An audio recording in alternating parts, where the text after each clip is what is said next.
Hello, this is Miss Havinar coming at ya, reading The Most Magnificent Thing. I hope everyone's having a great time at home listening to all these great stories. This is written by Ashley Spires. It's also illustrated by her, which is really cool that she's done both. So The Most Magnificent Thing, there is this dog, and this character is going to reappear in our story quite a few times. Most magnificent thing for all the little perfectionists of the world, so those that like to get things perfect. This is a regular girl and her best friend in the whole wide world. They do all kinds of things together. They race, they eat, they explore, they relax. Here they are, doing all those fun things. She makes things. He unmakes things. One day, the girl had a wonderful idea. She is going to make the most magnificent thing. There. She knows just what it will look like. She knows just how it will work. All she has to do is make it, and she makes things all the time. Easy peasy. She's like, oh, this will be easy. First, she hires an assistant. So here she is doing interviews. I wonder who you think her assistant's going to be. Next, they gather their supplies. They set up somewhere out of the way, and they get to work. So she's got a whole neighborhood gathering their supplies. She's right outside. Like she lives in a big city. Townhouses going on, little trees, cat in the window. The girl tinkers and hammers and measures, while her assistant pounces and growls and chews. Remember, her assistant's her dog. When she is finished, she steps back to admire her work. She walks around one side. Her assistant examines the other side. It doesn't look quite right. Her assistant picks it up, gives it a shake. It doesn't feel right either. They're shocked to discover that the thing isn't magnificent or good. It isn't even kind of sort of okay. It is all wrong. The girl tosses it aside and gives it another go. She smooths and wrenches and fiddles. Her assistant circles and tugs and wags, so it's just still not quite right. When she is finished, she stands up and takes a long look at it. Her assistant gives it a nudge with his paw. Little paw. The thing is still wrong. She decides to try again. So here they are looking at there. She's starting to get a little upset. She's like, just still not right. She's throwing over her shoulder like, still not what I want. The girl saws and glues and adjusts, so she makes changes. She stands and examines and stares, so she's changing it like, what can I do? She twists and tweaks and fastens. She fixes and straightens and studies. So she's still looking at that like, what can I do? She tries all different ways to make it better. She makes it square. She makes it round. She gives it legs. She adds antenna. Remember antenna? Our insects had antennas, right? Wonder what those will do. Changing. Still some changes going on. Okay, here we go. She makes it fuzzy. She makes it long, short, rough, smooth, big, small. Ooh, lots of adjectives. And one even smells of stinky cheese.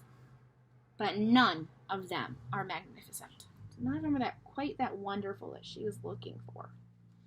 I think she's going to still try again. What do you think? You think she's going to? Here we go. Her hard work attracts a few admirers. They're like, But they don't understand. They can't see the magnificent thing that she has in her mind. They're like, oh, what are you doing? They don't look mad. They look a little, like, that looks very interesting. She, however, she gets mad. They still don't understand what I'm trying to do.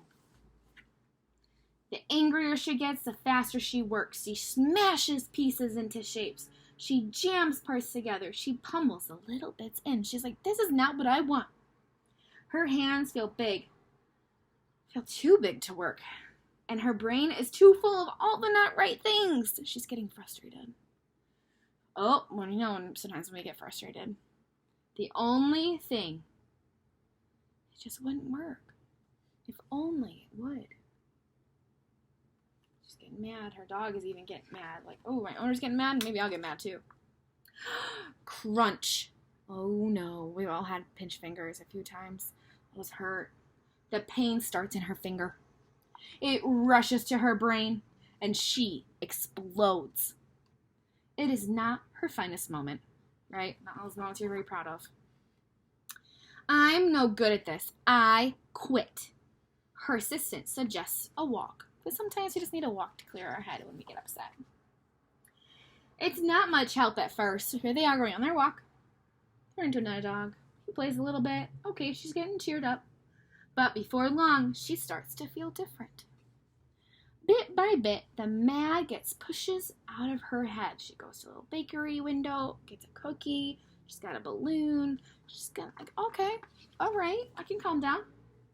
As they stroll along, she comes across the first wrong thing that she had made. The bad feelings are about to start all over again. Oh no. Then she notices something surprising. So here they are, they're walking. See all of her magnificent things she'd made? Well, that weren't perfect for her. Let's see how she feels now. There are some parts of the wrong things that are really quite right. The bolts on one, the shapes of another, the wheel to seat ratio of the next. There are all sorts of parts that she actually did like. By the time she reaches the end of the trail, she finally knows how to make the thing magnificent. She gets to work. She works carefully and slowly, tinkering, hammering, twisting, fiddling, gluing, painting. Her assistant makes sure there are no distractions. This is a perfect thing to ward off bears. That's what this gentleman is saying. This will stop that leak. Oh, this one's all wet. Ooh, here she is. She's saying her assistant is scaring off the squirrel, making sure no distractions. The afternoon fades into evening. Finally, she finishes. She alerts her assistant. All right, here we go. The pair take a good long look. It leans a little to the left, and it's a bit heavier than expected. The color could use a bit of work too, but it's just what she wanted. They climb aboard and take it for a spin. They are not disappointed. It really is the most magnificent thing. Here they are. They built a scooter together. And sometimes, even though we get upset and frustrated, did she learn from those mistakes? She did. She learned lots of different things that she actually did like from each one that she did. So take that into consideration when you're home, you're trying new things, you might not have that teacher right there. Make sure that you're realizing, hey, maybe I did it wrong, but now I know next time what to change, and use that as a learning moment. Okay? This was Miss Havnar. Can't wait to read you another book soon. Thank you for listening.